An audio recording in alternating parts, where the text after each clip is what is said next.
So, Kristen, you are following some of our local races. Talk to me a little bit about what you are following for tonight. Right. I have the Harbor Creek Township Supervisor's race as well as the Mill Creek Township Supervisor's race.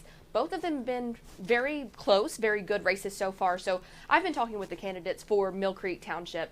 Now, running there is Kim Clear. She's the Democrat. She's currently on Erie County Council, as well as Kirk McCaslin is the Republican, a volunteer firefighter for more than 40 years, and also the chief there at the Westlake Fire Department. So two good candidates and a lot going on there with that race. All right, so it's making, it's standing out right now. Why do you think it is that this race is sticking out so much right now? It's been a long time since we've had an election. Obviously, it's been a few years, and these are two candidates who have a lot of experience in public service, two very different ways, especially with, Kim Clear is on county council and has been serving in that capacity, as well as a volunteer fire department firefighter who's been serving in that capacity. So two very different types of public service, but still public service nonetheless. So that race sticks out to me as well. And then over in Harbor Creek, we have Tim May and Trevor Pearson, who are running head-to-head right now. I've been talking to all of these candidates throughout the day too, and they tell me they've been from polling place to polling place to polling place, and the turnout seems to be pretty good so far. Okay, so all of the candidates from both Mill Creek to Harbor Creek are saying the voting turnout is pretty good tonight? So far, yes, it appears that way. Of course, we won't know until after results start coming in how many people actually voted. But numbers that we've gotten throughout the day so far, polling places have had pretty good turnout. And that's unique because I know we were talking to political expert Dr. Jeff Bloodworth last night, and he was saying that it's probably going to be pretty low. It normally is in these types of local elections. But I think that there's just a driving force for some reason over the last 2 years of just a lot more people getting out to the polls. Right, and I think a lot of that, think back to the presidential election. We had more turnout than we had seen in several years. And just doing these election stories over the past week, I've talked to both the Democratic headquarters and the Republican headquarters, and they tell me because politics are so polarized nowadays, it's very much you're on one side or the other, and they tell me that because of that, they think more people are turning out to represent their party or just vote to help their community and see change that they want to see. Yeah, I know County Executive Kathy Dahlkemper was in here for a live stream just a few minutes ago, and she was saying, and she's been saying that these types of races are the ones that impact you more as a community than the presidential election or some of the bigger elections that we think of, and yet not as many people turn out for ones like this. So it's interesting to hear that. Exactly, and I think a lot of the times we see 24/7 coverage of the presidential races and things like that. So it's just a lot more present in our media consumption. So races like this, even though they're small on a smaller scale, they are the ones that impact us most. It's our local townships, our councils that really impact what go on here today, day-to-day life in Erie County, Crawford County, Warren County, and we're covering all of those races. Absolutely. So after you kind of chat with me for a little bit and hang out, what are your plans for this evening as far as coverage? So after I leave from this alert desk, I am heading to Mill Creek polling places, talk to some voters there, see how things are going. I'm going to do a couple of Facebook Lives while I'm out there. And then after that, as results start to come in, the polls close, I'm going to head to Kirk McCaslin's home is where he's actually watching the results come in, and then Kim Clear is going to be at a brewery on Westlake Road, so I'm going to be hanging out there as well. So both of their, parties to kind of see as the results are coming in? Yes, gathering, watching the results coming in. I'm sure they're on pins and needles right now. I'm sure they are, yeah. And some of our big races right now, if you've been paying attention to our coverage throughout the evening with Isaac, we've been taking a look at some of our Facebook Lives throughout the night, just seeing where some of our other reporters are. So we're going to go ahead and take a look at that right now. Our Kara Coleman is following the Chris Campanelli campaign, and he's obviously running for sheriff on the Democratic ticket, and she is at Calamares. This is just a few minutes ago, so we're going to go ahead and take a look at that right now. A little bit later on tonight as those results start to come in. We're still a good, 2.5 hours until those polls close, until we start to get really any idea of some of the numbers. But this race for Erie County Sheriff, this has been one of the more contested, certainly one of the more visible races. If you drive around town, you can certainly see a lot of those yard signs for each candidate, Chris Campanelli and Brian Shank. I met up with actually both candidates last week. I'm going to be covering the Campanelli campaign coming up tonight. Chris Campanelli, he's been with the Sheriff's Department for 25 years. He has the endorsement of the standing sheriff, John Loomis, who's retiring, and also his predecessor, Bob Mursky. And it's really that experience that Campanelli has been touting throughout this entire campaign, really since he announced his candidacy back in February. It's that experience. He tells me, I don't need that on-the-job training when it comes to day one if he is elected as the new Erie County Sheriff. He's currently the captain of the Sheriff's Department. But I did ask Chris Campanelli, what do you think about all the attention this race has received? And he said, I was actually pretty surprised by it. So that was interesting, coming from the campaign himself. There was a little bit of controversy, I guess you could call it. Campanelli going on the defense a couple of weeks ago. It was a story that Erie News Now talked about a few weeks ago. An outside lobbying group putting a bunch of money, I believe it was $200,000. They're called Everytown. They endorsed Chris Campanelli, but they weren't running ads for his campaign. They were actually running ads against Brian Shank. We asked Chris Campanelli about that. He says he has no ties to that organization. He never solicited them for money, and he says his campaign finances are really an open book, and everybody can check them out. So that was interesting. One hurdle that the Campanelli campaign, I guess you could say, had to deal with over the past couple of weeks. But again, we're here at Calamari's. Empty now, but this place is going to be filling up as we head through the next couple of hours. Again, polls don't close until 8 o'clock tonight. And we're going to be here, myself, my photographer, Dave, we're going to be camped out here pretty much throughout the evening, talking with the Campanelli campaign. Say that 3 times fast, Campanelli campaign, as those numbers start to roll in as we get later into this evening. And of course, Erie News Now, your place for election coverage online, on the air. We've got you guys covered as we head through this election evening. All right, so of course that was our Kara Coleman, and she's covering the sheriff's race right now. We also have John Last is covering Brian Shank, as he also is running for sheriff. I don't think he's put a Facebook Live up yet. Let me just check for 1 second. We'll come back to that in a little bit. So, yeah, we have lots of people out in the field right now covering the polls as they're just about to close now in just a little bit less than 2 hours. So, Kristen, are you heading to the polls whenever they're still open? Yes, I will be there as the Mill Creek polls start to close.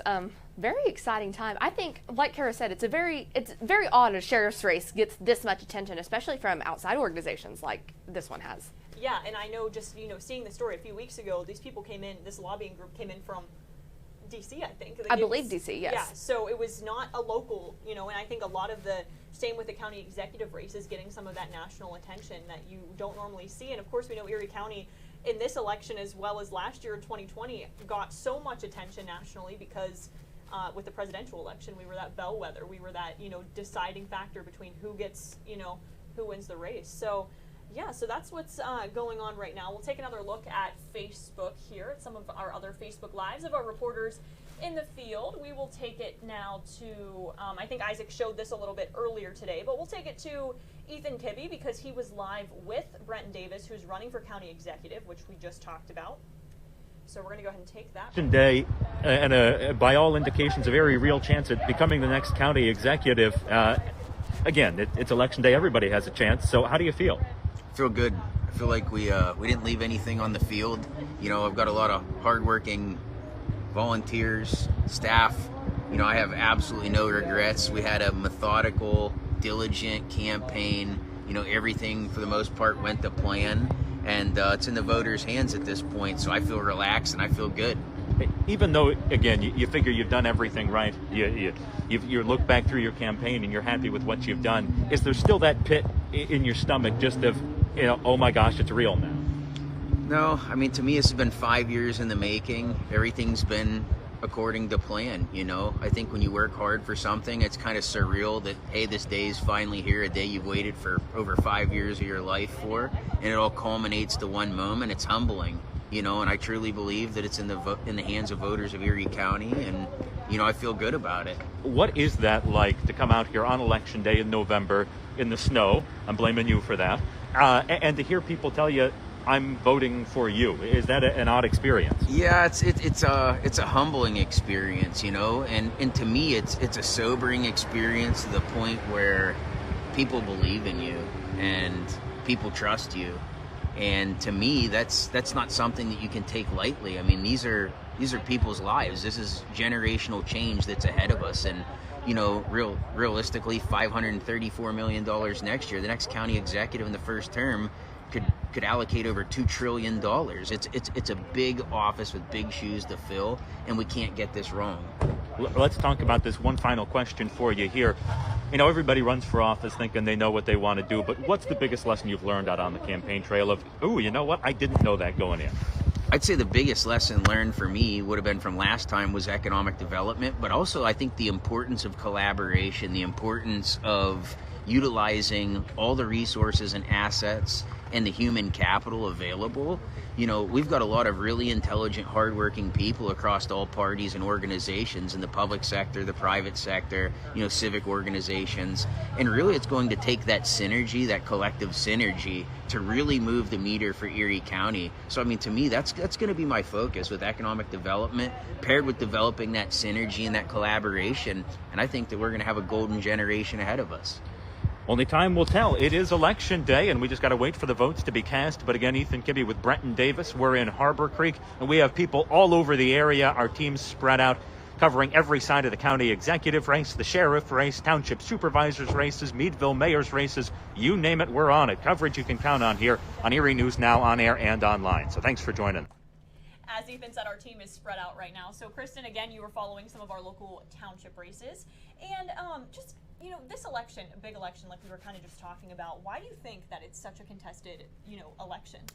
Well, I think, again, talking to political experts throughout the past week or so, it's been so contentious in politics right now just because of, you know, things that we saw at the national level. And that's truly trickled down all the way to local politics. I think, you know, we've seen the campaign ads that have been on TV against Tyler Titus, against Brenton Davis. And in my opinion, I mean, I've seen more of those that are kind of against each other than for them, which I think is odd for local politics. Mm-hmm.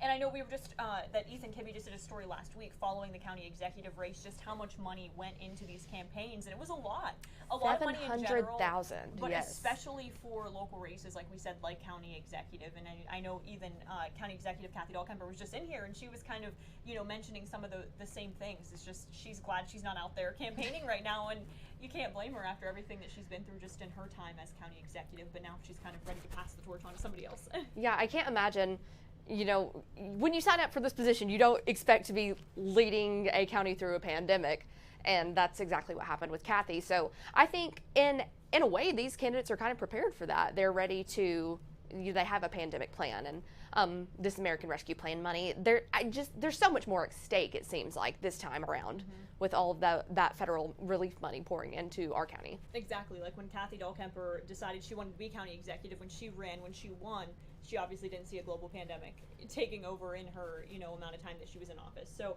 and I know she was kind of mentioning earlier too that kind of contributes to why she stepped down the same time the sheriff stepped down. A lot of these county government officials stepped down at the same time, and a lot of the contributing factors had to do with the pandemic. Exactly, and I remember back a few months ago, it's probably been February of last year, Kathy saying that she's not seeking re-election because she simply didn't want to have to run a campaign while leading the county through an unprecedented pandemic that we never could have saw coming. So yeah, I think that's very interesting. I think that's a lot of why this race seems so high stakes right now too. Mm-hmm. Yeah. So heading out tonight, we're going to Mill Creek, looking at those local races, and we have folks all around at the different polling places, and as well as we're going to be with candidates as the results come in. So yeah, it's a very exciting time. Yeah, we know we're live right now on Erie News Now at 6. We'll have live coverage at 7, and then again at 10 and 11 tonight. Right. A lot of our reporters out with these local candidates, and also just, you know, as the results start coming in, which we don't know, some of the results may come in tonight. They might call some of the elections tonight. Some might be in the next coming days, especially with some of those mail-in ballots and things like that. So yeah, so I guess just remind us again where you're heading out tonight. I'm going to check and see if we have any more Facebook Lives right now as our reporters are out in the field. Yeah, so I am kind of all over the place tonight. I am talking about these local township supervisors races. So I have the Mill Creek Township Supervisor race, which is Kim Clear and Kurt McCaslin, as well as the Harbor Creek township supervisor race, which is Tim May and Trevor Pearson. So yeah, those local races that I think in the scheme of things they seem kind of small, but they're huge. Those are the ones that impact us directly. And especially I think the township supervisor races are interesting because there are 3 on the township supervisor board that and there's one person vying for one position on that board. So super interesting to follow those tonight. All right, Kristen. Well, I will let you go because I know you're going to head out to some of these polls Yes, right now. get to the polls. Yes, and our Isaac Petcash will be taking over again here in just a few minutes, so stick with us.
taking a look at some of the biggest races here on this election night, Tuesday night. First, the county executive, Tyler Titus and Brenton Davis. You just heard from both of them on Erie News Now at 6 o'clock as we brought in our Ethan Kibbe and Lisa Adams. They're covering those two candidates here on our newscast and throughout the night tonight. County executive race, a big one to look for. We're also awaiting results from the Erie County Sheriff's race. Our Kara Coleman and John Last, respectively, covering both Brian Shank and Chris Campanelli. A race that's also expected to be fairly close, just like the county executive race. You heard earlier today when we talked to expert Joe Morris, who will join us in just a bit, that there is some critical races in Erie City Council. You take a look at representatives such as Liz Allen, Jasmine Flores, Maurice Mo Troop, Chuck Nelson, and Republican Greg Brown. They will all be vying for seats in that Erie City Council area, a council that will be under new leadership come January. We're also continuing to look at other races as well in Crawford County as we move forward here throughout the remainder of this evening. In Meadville City Council, where our Jamison Hicksonbaugh is located right now, a big race for one of those seats. Gretchen Myers and Jack Harkless, two Democrat candidates, while James Roja and Nancy Mangillo Bittner are the candidates on the Republican side for both of those races. Meanwhile, also in Jamestown, a couple of big races for the district school area, for district school positions. First off, in Meadville and in the Pencrest School District, Robert Gulick and Robert Johnson battling for that race as well. And in the Jamestown School District, a plethora of candidates. As you take a look on the board, as we show you, Eric Dell, Joe White, other names that aren't on the board right now include Jared McElhaney, Robert Hutchinson, and Ben McElhaney. As we bring you back here on the Alert Desk, folks, thank you again for coming in to our election coverage on the Alert Desk. Isaac Petcash with you. We want to thank Haley Potter and Kristen Allen for giving us an opportunity to continue our coverage here. A great conversation between those two, and trust me, they will be out and about tonight. Kristen Allen going to polling locations. Haley Potter also continuing our election coverage. She'll be in the 10 o'clock newscast, anchoring that newscast as we continue our election coverage and also giving us live updates as we move forward here throughout the day. We also got a couple of Facebook Lives for you from different people at different polling locations, including our Kara Coleman, who is covering the Erie County Sheriff's race. She is taking a look at Chris Campanelli, and let's go ahead and hear that report from her right now. Hey there, we are live here at Calamari's in downtown Erie. This is where the Chris Campanelli campaign is going to be gathering a little bit later on tonight as those results start to come in. We're still a good, 2.5 hours until those polls close, until we start to get really any idea of some of the numbers. But this race for Erie County Sheriff, this has been one of the more contested, certainly one of the more visible races. If you drive around town, you can certainly see a lot of those yard signs for each candidate, Chris Campanelli and Brian Shank. I met up with actually both candidates last week. I'm going to be covering the Campanelli campaign coming up tonight. Chris Campanelli, he's been with the Sheriff's Department for 25 years. He has the endorsement of the standing sheriff, John Loomis, who's retiring, and also his predecessor, Bob Mursky. And it's really that experience that Campanelli has been touting throughout this entire campaign, really since he announced his candidacy back in February. It's that experience. He tells me, I don't need that on-the-job training when it comes to day one if he is elected as the new Erie County Sheriff. He's currently the captain of the Sheriff's Department. But I did ask Chris Campanelli, what do you think about all the attention this race has received? And he said, I was actually pretty surprised by it. So that was interesting, coming from the campaign himself. There was a little bit of controversy, I guess you could call it. Campanelli going on the defense a couple of weeks ago was a story that Erie News Now talked about a few weeks ago. An outside lobbying group putting a bunch of money, I believe it was $200,000. They're called Everytown. They endorsed Chris Campanelli, but they weren't running ads for his campaign. They were actually running ads against Brian Shank. We asked Chris Campanelli about that. He says he has no ties to that organization. He never solicited them for money. And he says, his campaign finances are really an open book and everybody can check them out. So that was interesting. One hurdle that the Campanelli campaign, I guess you could say, had to deal with over the past couple of weeks. But again, we're here at Calamari's. Empty now, but this place is going to be filling up as we head through the next couple of hours. Again, polls don't close until 8 o'clock tonight. And we're going to be here, myself, my photographer, Dave, we're going to be camped out here pretty much throughout the evening, talking with the Campanelli campaign. Say that 3 times fast, Campanelli campaign, as those numbers start to roll in as we get later into this evening.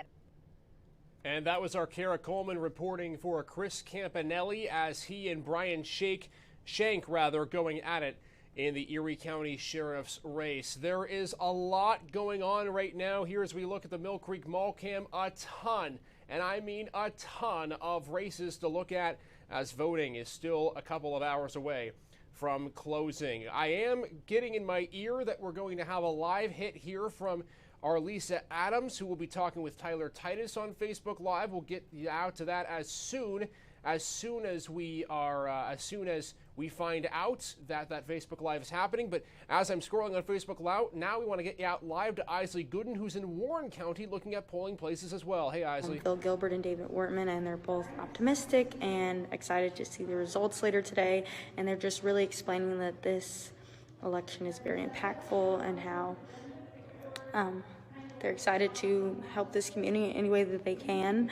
And the county commissioners were just telling me that it's important to vote and that they have had all over town a pretty good turnout. So I'll have more updates as the night goes on and as things change and results, and we'll have more on Erie News Now if you want to check that out as well.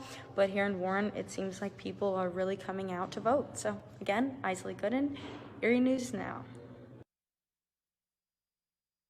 All right, Isley, thanks so much. Again, videos coming in fast and furious. As you can see, we are across the entire region here with our team, Erie County, Crawford County, and Warren County. So if you're watching us from an area like Titusville, or you're watching us from an area like Warren, it's not just Erie County that we're in. We are quite literally everywhere. So it's going to be dramatically important that you keep tuning into our coverage, because we'll continue to have these races as they see fit here on election coverage. You can count on Isaac Pekyash with you here from the Alert Desk. We're moments away from going live on the air here on Erie News Now from my spot, the Alert Desk. And again, we'll have more political experts in just a second here. As I'm talking, more live Facebook videos coming in. Our Jamison Hixenbaugh now is live in Meadville with a look at the Meadville City Council race, and here he is. For office after Meadville City Council voted down a pandemic task force last year to address the needs of business owners. Now, she tells me that her top priority, if elected, is going to be to take an inclusive approach towards addressing all of the issues that are going on in Meadville. Meanwhile, write-in candidate Marcy Kantz is the co-owner of Keystone Strength and Keystone Kids. She decided to run as a write-in candidate back in July to offer Meadville another choice for mayor.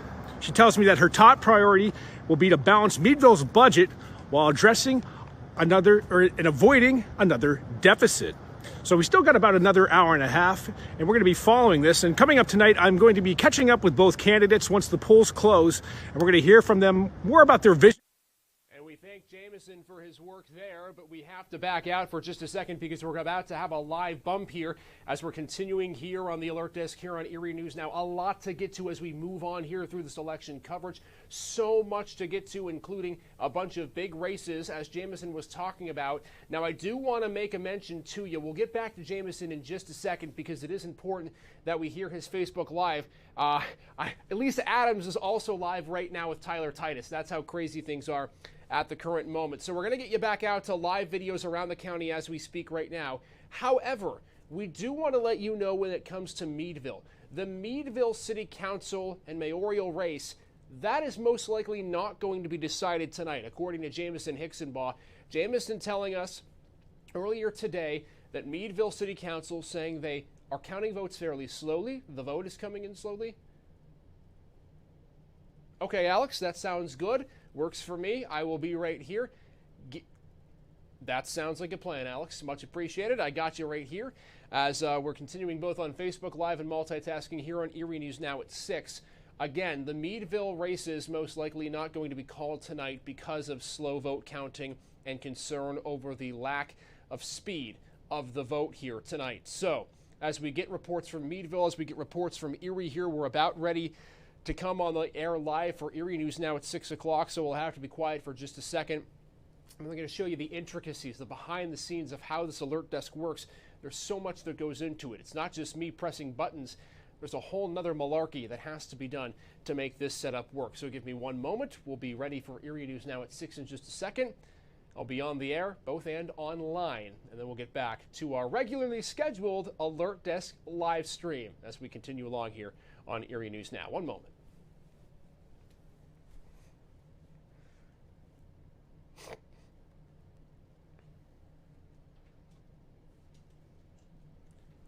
Out for now. I'm just going to give the intricacies. I'll be back in 1 minute.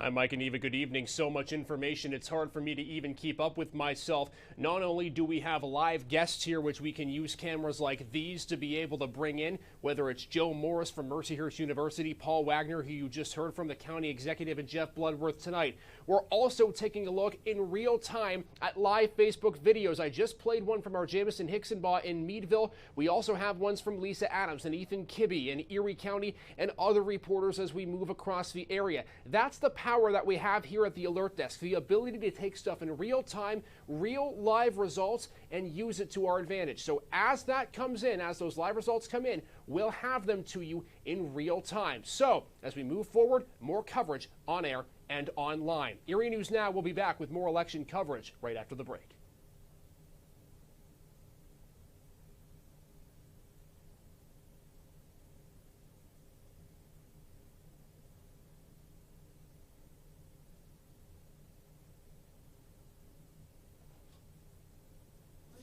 Thanks. All right, one moment, folks. I'm going to go ahead and play this video here. We want to get the full video of Jamison Hicksonbaugh in.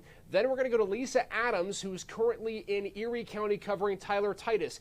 If you thought that this night was dull, we got a lot in it for you. So we'll play these two videos, and then Joe Morris will join us again with more political coverage in just a minute. Here's the rest of Jamison Hicksonbaugh's report.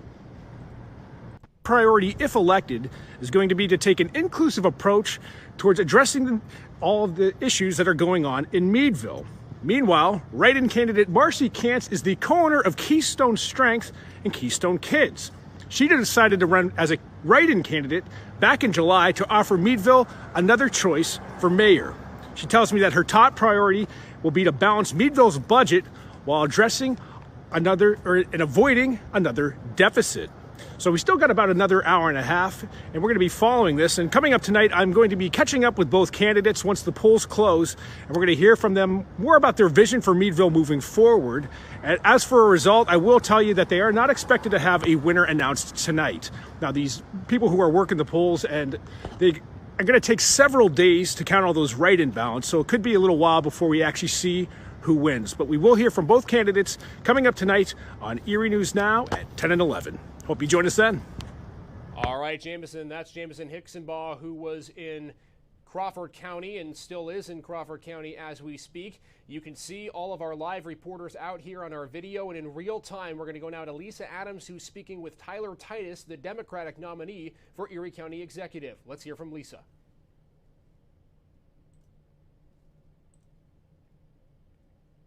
And in sleet, rain, snow, and whatever this is at the moment, we've moved to another Mill Creek polling place. I think this is the third one I have followed Tyler to. We're outside of Asbury Methodist Church here on West Ridge Road. And polls close in about an hour and 45 minutes or so. So Tyler is here with me now. What kind of a day has this been for you It today? has been a whirlwind, but this is all about getting out the vote and making sure that people know their voice is going to be heard. So we need you to get out there. We need you to cast this ballot. And I know it's not the best weather, but democracy doesn't sleep, and we need you to get out there and just get that voice and that vote in. So we know the country's divided. We know our county is divided. You know, I watched you sometimes at a couple of the polling places as people were coming in, going out. Sometimes they say nothing at all. They just kind of walk right by. But do you find that some people do want to talk to you or let you know they're pulling for you? Yes, absolutely. We've had, high fives. We've had hugs. We've had saying, no thank yous. And then we have people who come up, hey, I'm still undecided. Give me the reasons why I should vote for you. And those are the reasons we're standing out at the polls today, to answer those last minute questions so that whoever walks in there can vote with confidence. So you've had a small entourage, as I have seen you out here, but you told me you have how many people working the polls for your campaign today? Throughout the day, we've had around 60 different volunteers show up throughout the county. We're all over. Everybody keeps saying we've got a once-in-a-lifetime moment because of the funding coming in from the American Rescue Plan funds. So the county has put together a plan along with the current county executive to spend that money. Do you think the plan is a good one, and is it one that you would stick with? I think there's a lot of great ideas in that plan, and as we see that plan kind of go into action, that we need to make sure we're also adjusting as we need to adjust. We don't know the impact of COVID to its full extent yet. So if there needs to be shifts, then we're going to make those shifts, absolutely. If there's a little bit of a shake going on there, it's not an freezing. earthquake, it's my hand because it's kind of cold out here. We mentioned this in our last live shot on Erie News Now. We talked about this being $1 million race.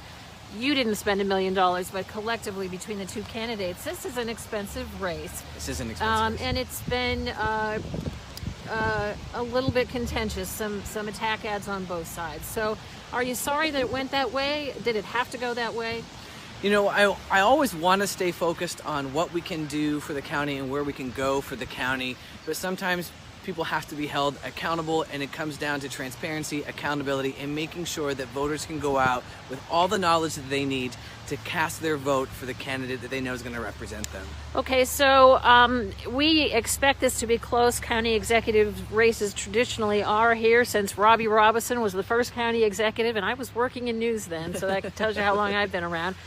But this is expected to be close tonight. We did get some good news from Doug Smith. It was a little different from what he told me yesterday. He thought they might only be able to get through about 15,000 of the pre-canvassing mail-in ballots. I know there were as many as 18,500 in the election office yesterday, but they've gotten through what they have. So is that good news to you, that you're going to know one way or the other who the winner is tonight? It would be wonderful to know for my own sanity and being able to sleep tonight. But I'm excited to know, and I'm so grateful that those election officers down there who are working have been working so hard to make sure that we can have our answers.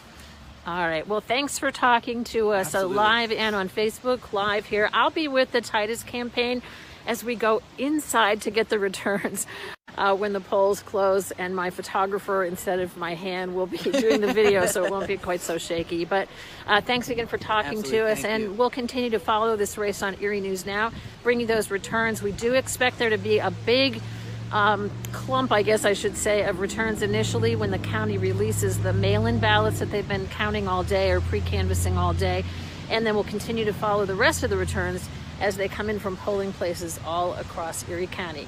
Live in Mill Creek, Lisa Adams, Erie News Now. All right, Lisa and Tyler, thank you to both of you as we bring you back in here now as Dr. Joe Morris from Mercyhurst University joining us. Doctor, you and I were both listening to that. There's some breaking news in that Facebook Live. We heard from Clerk of Elections Doug Smith that originally the expectation was they'd be able to canvass about 15,000 ballots tonight. Now they're expecting to be able to do just over 18,500, and it looks like we will know a winner tonight potentially. Is that what you got from that? It sounded like it. Yeah. And that's somewhat surprising, particularly these days. Right. We want to be so careful in counting votes. We have new procedures that are in place for counting mail-in ballots. And so to have an election called on election night would be something that's really surprising. Now, something that's not too surprising, and maybe an explanation for this, and hopefully it's not, is that we have a very low turnout. Sure. And if that turns out to be the case, it makes it a lot easier to count ballots because there aren't as many. Let's hope they're just moving along really efficiently. My question to you is, do you expect a low turnout tonight? Yeah, almost certainly. I shouldn't say that. In a normal year, I would say absolutely. Yeah. Elections, local elections, municipal elections, not just in Pennsylvania, not just in Erie County, but across the United States tend to have a very low turnout. Mm-hmm. Typically, we're talking about in the low 20s to mid 30% of registered voters turning out. The one thing that works a little bit against that tonight is that voters have a lot of experience during the pandemic with casting mail-in ballots and may feel more comfortable using those. It looks like quite a few people took advantage of that opportunity and are in fact mailing their ballots in, and that might increase turnout a little bit. But, not 100% sure given the fact that just 26 to 32% is about the average for you. Right. Now, as we take a look over top of Erie County, this is the Mill Creek Mall cam. You might ask yourself why I've been showing this camera a lot tonight. Well, if you haven't been out on the roads, the one thing that has been consistent, and you might have seen it in the Facebook Live video, it's snowing now in Erie County. And not that Erieites aren't used to the white snowflakes that fall in November and December and then all the way up until June, but the roads could be somewhat slick tonight. Now, we don't know if that's going to affect voter turnout, if that would shy away some people from the polls. But one of the things, Joe, that you and I talked about when we watched this Facebook Live video tonight, not from my perspective, but I think from your expertise, rather, if the roads make it difficult for people to go out and vote, that probably favors Tyler Titus. It could. We have to be really careful with local elections, though. Sure. If it rains on election day, that could impact, if it snows, well, that'll impact it another way. And the fact of the matter is that in a local election, the only people that are turning out to vote are the most diehard, committed voters, and they are going to be deterred by absolutely nothing. So if this race comes down to a couple of votes, then in fact weather may be what causes one candidate to win and one candidate to lose. But in all likelihood, we're going to see a low turnout where the most motivated voters are showing up. Joe, when we last ended our conversation, we were kind of getting into the meat and potatoes of this Erie County executive race. And we're not trying to disclude the other races, but this one in particular is the biggest, so we're focusing on that. When I talked to the county executive, the one thing that she was not surprised about is how early and often the campaign started for both of these guys. Whether it was the campaign ads, whether it was the cards you got in the mail saying go out and vote, whether it was at your local restaurant, you had either Titus or you had Davis talking to you, boots on the ground. And she said the mail-in ballots were the biggest reason for that. Are we starting to see, almost like we see in sports, where things are played up so early because of the excitement and the need for that? Are we seeing a shift in local elections where the campaigning starts quicker? Yeah, that may be the case. A lot of it depends on money. Campaigns are not inexpensive things to run. And in order to run a campaign that begins very early and is sustained for the entire duration of the campaign season, you have to be well funded. Mm-hmm. In the case of the Erie County executive, that race was incredibly well founded. We're talking somewhere in the neighborhood of $1 million raised in that race, raised and close to $1 million spent. So this is a race that had money to spend. I think in larger cities, more and more, we are seeing even mayoral races beginning to look a lot more like a presidential election campaign. They're much more professionalized. They employ political consultants. They employ all sorts of campaign workers, where in years past, decades past, that just hasn't been the case. So yeah, I think that might be the case. We may see an election season that lasts a little bit longer in the coming years. So the county executive race in and of itself is a gigantic race, but there are other smaller races, if you will, that are important. One of those, or I would say multiple of those, are school board races, something that happens generally on a year-to-year basis, but at the same time, it's heightened this year. Are you seeing a pretty significant tie between school board races this year? Yeah, you know, across the United States, school boards have really become ground zero in the culture wars. They are the place where proponents of masks in schools and opponents to masks in schools are doing battle. It's where we see critical race theory being discussed and people angry with one another. They are ground zero. So it wouldn't surprise me at all to see more interest this year, just as I think we have in these school board elections. And quite frankly, the stakes in Erie County in this school board election are pretty high because the stakes for Erie schools in Erie County, particularly our city schools, are incredibly high. This is one of those moments where we have an opportunity to really transform education in Erie City schools. And we have money that has come in, nearly $100 million from the federal government. We have money that is coming from the state as a result of, well, we're now under state control, something we would like to do away with. But there's this money that is there, and this can be potentially a transformative moment in the history of Erie Public Schools. And I think that may explain some of the interest we've seen in local school board elections as well. So we've talked about the county executive race, we've talked about the school board races. I actually want to take you right now to our live data page. This is kind of the behind the scenes action of how we get our live data. We use something called BTI. Basically, it's an acronym for live data. It allows you to take minute by minute up-to-date information and put it on our system so that something like this looks like something like this with the Erie County executive race. But I want to show you just how many races, even in Erie County alone, we're looking at tonight. All the way from Erie County executive to Waterford Borough Mayor to the Lawrence Park Township Commissioner and even the Washington Township Council races. There are a lot of races tonight that are going to be decided and are going to be so important for the next few years. But my question to you, Dr. Morris, is of this. When people do vote in local elections, do they really research in depth every single person on the ballot they can vote for, or is it just one race? And what I mean by that is, let's say, for example, someone is really invested in the county executive race. They put a lot of time, they put a lot of energy into looking up the values, the expectations, the desires of their candidate. Does that mean then whoever they're going to vote for in the county executive race, they'll just vote for the same party the whole way down, or do they still research every other position too? Yeah, it's a $1 million question. There no doubt there are some big ticket races that shows that everyone comes to see. For example, in this race we have our county executive race. Sure. But we have those down ballot races that are also incredibly important. Often what we find people doing historically is just voting a straight party line.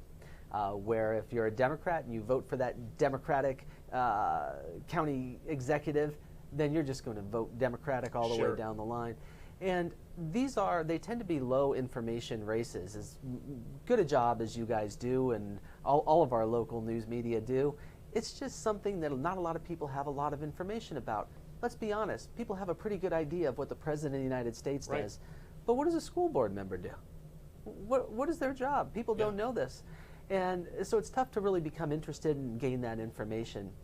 So you hope people go to the polls with enough information to make an informed choice. So the question then would be, I suppose, is are we going to see, have we seen historically, if a Democrat wins the county executive race, it's a lot of Democrats winning down the ballot, other way around. If a Republican wins the county executive, you're going to see a lot of Republican wins on election night. Is that how normally it falls? Yeah, that's not atypical. That's actually quite common. Good night for a Democrat at the top of the ticket often means a good night for Democrats further down on the ticket. And as we look at a lot of these races, obviously, you know, it's specified to municipalities and boroughs and things of that nature. But the county executive race, as well as other races in other counties, everyone in the county can vote. Joe, I want to ask you, as we move through tonight, what's going to be the key for these candidates last second to be able to get that final voter out? We're in the final stretch of people trying to vote. I mean, is there any way these candidates will be able to extract any more people to come out to the polls now that we're sitting at 6:45? Yeah, it's almost done. But you can bet that these candidates, many of them, were making phone calls all day long. They had their campaign workers, their volunteers out there pushing people to the polls. These last-minute drives are incredibly important. We call them GOTV, get out the vote efforts. Yeah. And every campaign, the more professional the campaign, the more likely you have a really big get out the vote effort. But they're absolutely critical. In larger campaigns, in say a presidential election year or even a congressional campaign, campaigns organize transportation for individuals. Right. But that takes a lot of money and a lot of resources that normally you don't have at the local level. But they're doing the best they can to get those people to the polls. Let's face it, if the election is, if 2,000 people vote in a particular election and the margin might only be a couple hundred votes, well, a couple hundred votes, that's your friend circle. You want to make sure all those people are at the polls. A couple more questions for you, Doctor, and this is regarding the entire campaign tonight. In your expertise and your experience with county elections, do you think there's a secret recipe, a perfect campaign strategy to be able to win a county executive race or a local race? I don't. What we see at these local races so often is candidates that their policies aren't that far apart. They're raised in the county. They see the world in the same way. They want the same things for the county. May have little different ways of going about getting them, but they want the same things. A lot of it comes down to personality and the amount of work you're willing to do to go out there and get that vote. I say personality, but I should throw in their character as well, because voters have a really good sense of people who are people of good character and who aren't, particularly when these people live just down the street. Two more questions for you. First off, do you have an idea in your mind of who you think will come out on top in the county executive race? I do, but I will not tell you. You're not going to tell me? You know why? You tell me after we're done with this. I tell you this because I am wrong as many times as I'm right. Oh, you and me both. Yeah, it is. You and me both. And I do polling for a living, Yeah. and I get it wrong. It's a very tough game to play. Do you think we're going to know who wins tonight? The county council or the county executive, apparently we are. Lisa Adams has done her homework, which it sounds like she has. Yeah. We may in fact have a really good idea. And remember, we're getting a lot of mail-in ballots counted as well. So we're going to have some very good early results. Anything that you think we didn't touch on that's important for the community to know as we go through tonight? Just that point that you and I have talked about earlier this evening, and that is that we have to watch when votes start coming in. Sure. Because we're likely to see a lot of mail-in ballots, and we know statewide it's still Democrats that are relying on those mail-in ballots more than Republicans. So the results may be a little skewed.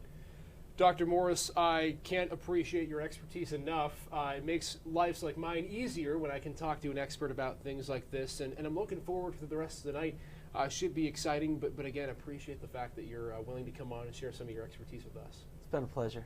All right, should be fun. Hopefully the rest of the night's not as stressful, but we are going to get results in about an hour here, so we'll let the doctor go and go ahead and get ready for his night. I'm sure you'll still be watching the polls as well. You bet.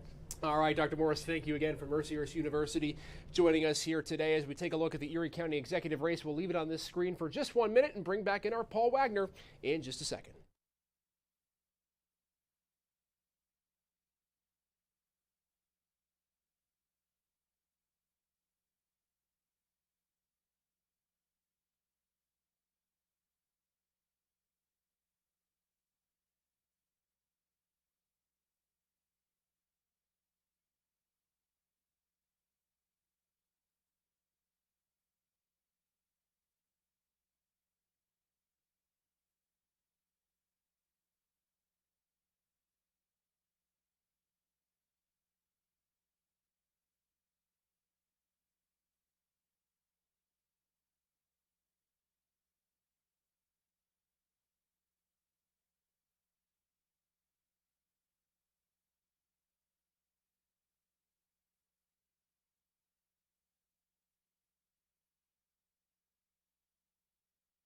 Alrighty, as we come back in here on the Alert Desk Live on Erie News Now, again want to thank Joe Morris for taking some of his time to be able to be with us on this election night.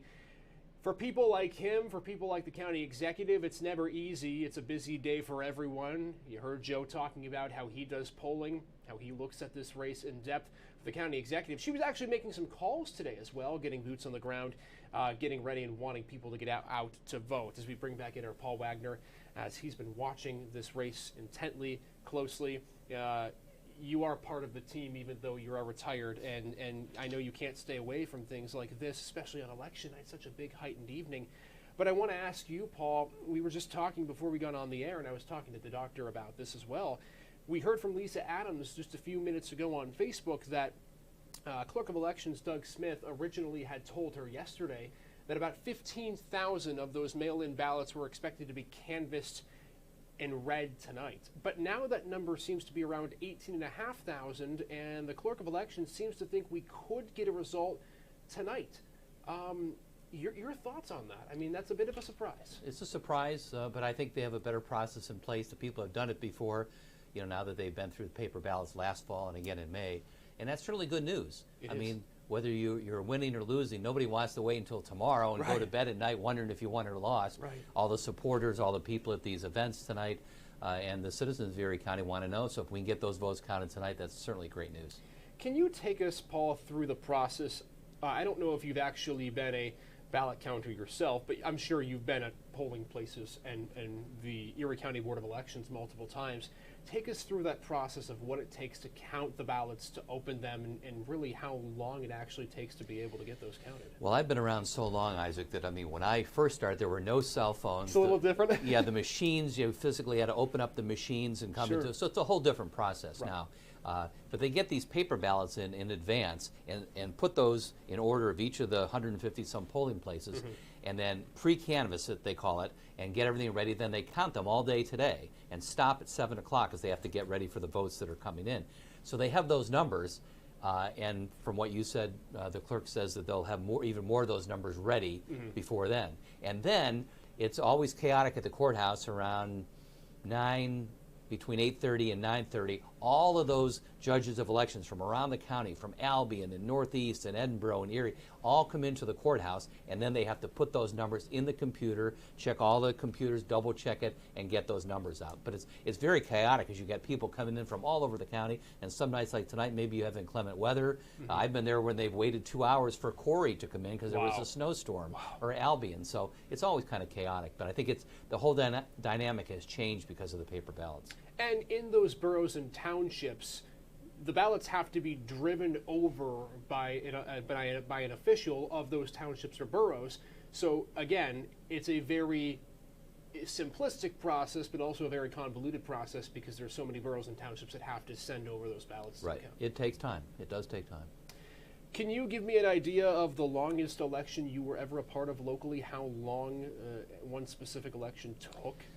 Well, there was a county executive election 16 years ago, I believe. Mark DeVecchia ended up being the winner, the Democrat. But it took 4 or 5 days because there were many recounts. It was extremely close. And then there was an official count and a recount. There were lawyers for both candidates. It was kind of like Bush versus Gore. Yeah. And it took several days before we finally, DeVecchia was declared winner. So we were there day after day as the count continued. Does that get stressful? Obviously it gets stressful for us. We continue to cover this race as it progresses, but each day that it goes on, as it did in 2020 with the presidential race, it gets more stressful. Things drag out and things of that nature. As a person who's counting the ballots, is that a 24/7 job if it gets to that point where it's a 2-day, 3-day process? Do they take breaks? I mean, going inside the Board of Elections itself, how does that process happen if, let's say, it doesn't get called tonight? Yeah, they do take breaks. I mean, it's just not humanly possible to do it all night, and with the security involved, and they would come back in the morning. But it's still a long day, and the more training these people have, the more they've done it. And I think a lot of them did it in 2020 and again this spring. I think the better and the faster it works. When you get people who've never done it before, they're very unsure, and you got people looking over your shoulders from the Republican Party, the Democratic Party. Of course, that was really heightened in in the presidential race last fall, then it's a little intimidating when you have poll watchers and people from both parties watching every little move you make. Do you think that watching, that gazing upon those ballot counters is even heightened now? I mean, we know what happened in 2020.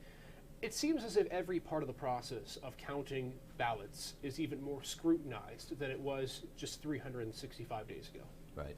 I think through all the 80s and the 90s, you know, when I covered elections, it was kind of routine. It just happened. And then Bush Gore really changed everything in 2000, the whole hanging chads in Florida, and people really started paying attention to how antiquated a lot of these systems were and maybe the lack of training some people had. And people have been watching elections a lot more carefully since then. Besides the county executive race, I don't think I asked you this the first time we spoke, is there's plenty of other races, as we know. We showed it on our computers earlier today. Are there other races that you've covered in your years of broadcasting that also brought out heavily contested elections, whether that's a school board member, a sheriff's race, that people should also be keeping an eye out for tonight? Well, all these races are really important because it's the bread and butter, the money issues, you know, Right. and I think the school board races often get overlooked. We focus on the township supervisors perhaps because they get more coverage and it deals with your taxes. But in light of what's happened with school boards around the country with the mask mandates especially, and a lot of school board members have resigned, not so, you know, not locally here, but in other parts of the country. It's become kind of a high pressure job, and so I think that's one thing to look at. You know, who you elect to your school board might mandate whether your child has to wear a mask, or how much social distancing there is at school, or how much funding your school gets from the money coming from Washington. I think that's something people should really watch for, is these school board races, because it's a really important job. I'm curious, because school board races are happening throughout the county. Was there any specific township or borough in Erie, Crawford, and Warren County that just simply got out to vote more than others? You're talking today or in the past? In the past. I don't know that I can zero one in over another. I know there's certain pockets in the county that always have higher turnouts. Maybe they have an older population. But I can't give you one that I can think of historically always that had a very, very high turnout compared to other parts. I want to then ask you about the demographics age-wise when it comes to voting. Normally, the older populations in Erie County are the ones, in Crawford and Warren counties, are the ones who go out to vote. Have you seen a bit of a turnoff? I mean, do you think the younger you are, the less likely it is to vote? I mean, you know, myself being a 22-year-old, I understand it's not easy to for a young person to really want to get out there and drive the vote. Is there any way we can change that? I mean, is there a key to being able to change the landscape of how the younger generation views voting in Erie County? Well, typically people get interested in voting when they have a stake in it, when they buy a house, when they get married, you know, like yourself, or they have children going to school, and then they're more active in the community, and they really have a stake on who's on the school board or who's running their township. But I do think that the making voting easier will help. You know, the paper ballots, perhaps people who work all day on a Tuesday, they don't have, it's hard for them to get out there at 7 a.m. before they rush off to work or after work. So I think making it easier. I still don't understand why so many countries around the world vote on the weekends when people are off, and easier to vote on a Saturday or Sunday, and we still persist in voting on a Tuesday. It's just, it's custom. But I think that would help, but nobody seems to be talking about that. Yeah, and again, it is interesting. I mean, as you get older, as you're younger, there's different things that you're looking at. But it is interesting because we did see in 2020, we did see the younger generation come out to vote more so in the general election nationwide than we are assumedly now in local elections. Do you think that's just because of the media attention that national races garnish as opposed to local races? I know that we've gotten national attention with this county executive race, but still, you know, it's a different ballgame. It is, and we really saw, I think sometimes if there's a younger candidate, I mean, remember Joe Biden is 78 years old, Donald Trump was in his 70s, Nancy Pelosi is 81, so I think a lot of younger people are maybe a little bit turned off saying, these people could be my grandparents, you know. But if you get a younger person, like we have two people in their 30s running for county executive in Titus and Davis, and I think we saw in 2008 when Barack Obama ran, there was a lot of young people, a lot of African-American people who maybe normally wouldn't vote. They had a younger candidate, energetic, who talked the talk, you know, talked about the issues they wanted to deal with, and they went out and they came to vote. Do you think that's part of the reason why, specifically on the Democratic ticket, you had Tyler Titus taking it over Carl Anderson? Anderson was a significant favorite, I think we all believed, in the Democratic side for that county executive race. I mean, do you think the younger demographic had a part to play in that as well, or what do you think led Titus to be able to get that nomination? I think so, and I think he got the vote out, the kind of the progressive wing of the party. I think Anderson is more a moderate, and there were other moderates, Rita Bishop and another candidate who were more moderate, I think, and Titus had that progressive wing of the Democratic Party locally and got the vote up. I'm curious, this year we have the local elections, but there are statewide elections in 2022. The gubernatorial election, Tom Wolf will no longer be the governor, and the question is can a Republican unseat him, or will it be the likes of Josh Shapiro and the Democratic company that will keep that governor's position? How important do you think the results tonight in Erie County, knowing how much of a bellwether county it's been for state and national elections, will play a part in how the 2022 races play out? That's a good question. I think one guy who's going to be closely watching will be Dan Laughlin, yes, our state senator, because he has indicated he would like to run. There's been no formal announcement, but I think he'll be watching it closely. I think Shapiro will too, who clearly would be the Democratic front runner. He'll want to see what Erie County is doing, and he was just here last week, and I'm sure he'll be here many other times. We don't know who his opponent will be yet, whether it's Laughlin or someone else. A lot of Republicans are talking about running, whether or not they will or not. But I think Erie County has that reputation now as a bellwether county, and they want to see how the parties are doing, and they're going to think about that during their campaign. Even though the number of votes here compared to Philadelphia or the Philly suburbs or Pittsburgh is very, very small, the makeup, the demographics are what's important. You have the rural area, you have the city, you have a little bit of everything, a microcosm of Pennsylvania here. That kind of answers my question that I was going to ask next, is why is Erie specifically a bellwether county? Is it just that different landscape where you have the rural areas, the Albions, the Edinburghs, the Corey, and then of course downtown Erie as your surplus in the city? I think that's part of it. Erie used to be a big place for product testing, whether it was cereal or toothpaste, because the advertising agencies nationally felt that Erie represented America. They had about the right mix of white people, black people, old people, young people, farmers, city people, that sort of thing. So I think that's part of it. And I just think the fact that we were basically a blue county that went with Obama, and then a red county went with Trump, and then a blue county back to Biden. And I think, and then as I said earlier, the national media feeds on itself. So if NBC comes to town and they do a story about Erie as a bellwether, the New York Times sees that. So does the Washington Post. So does CNN. And then it just kind of, it's like a snowball going down the hill. It's amazing how much the media conglomerate as a whole, and we're part of that as well, plays an impact in the election and the coverage that this area specifically has gotten. Paul, we're going to stick with you for a minute here, but we want to go to some polling places as we continue along here, the closing moments as people try to get out to vote for one last time. We have our Elspeth Meisner in polling places, but also Kristen Allen, who was on the alert desk just a few moments ago. She is live at polling places as well. This is Bell Valley Social Hall. Let's hear her update. Hello and good evening, everyone. Kristen Allen here with Erie News Now, popping on to tell you a little bit about what I'm working on tonight. I am here at a polling place in Mill Creek. Now, this is a polling place for both District 1 and District 21. District 1 over on this side and 21 over here. Now, so far they tell me that turnout's been pretty good, especially for the District 1 side. They are showing 31% of voters have showed up to vote so far. Now, again, polls don't close for another hour, so that could change, but right now they're showing 31% for District 1, which is a higher turnout than normal, is what a couple of polling workers have told me so far. And then over on the 21 side, they're showing, yes, District 21, they're showing 21%. So good turnout here in Mill Creek right now. Now, I am following the Mill Creek Township Supervisor's race tonight, Kim Clear and Kurt McCaslin so far. So checked in with both candidates. They tell me so far it's been a crazy day, as expected, for Election Day, that they've been to several polling places throughout the day, and they have seen good turnout so far at the ones they've been to as well. So that's a good sign, and this race right now is really just a toss-up, and should know more by the end of the night. Again, polls do not close until 8 o'clock, so you still have time to get out and vote if you haven't done so already. Showing you again a live look of what's going on here in the Bell Valley polling place. This is at the Bell Valley Social Hall on Norcross Road.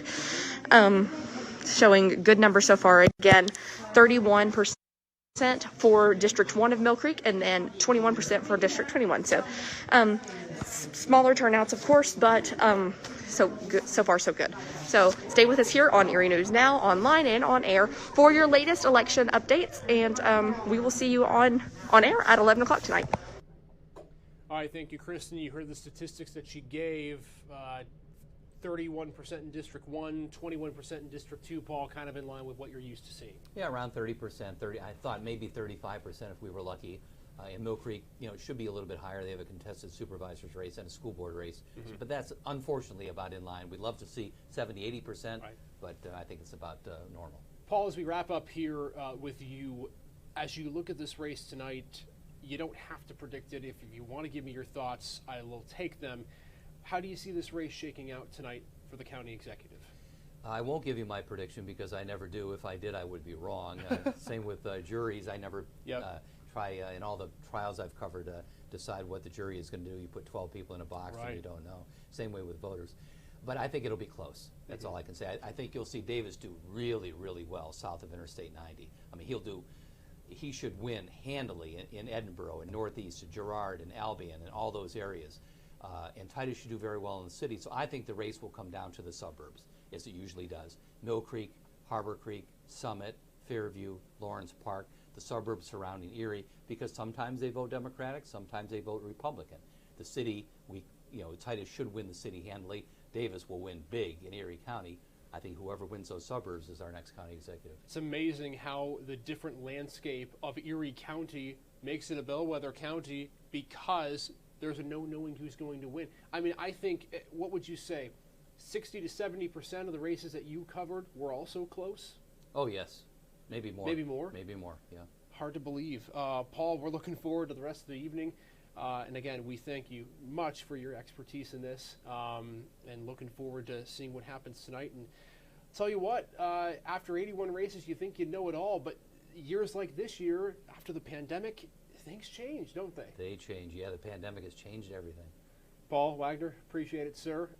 Looking forward to being on with you, hopefully a little bit later on. I'm sure you're going to be keeping your eyes glued to the race as well. I will. Thanks, Isaac. All right, that's Paul Wagner joining us here as we take a look now. Results still not in for the Erie County Executive. They will come in at about 8 o'clock, 8:15. And we're going to bring on Jeff Bloodworth from Gannon University in just a bit.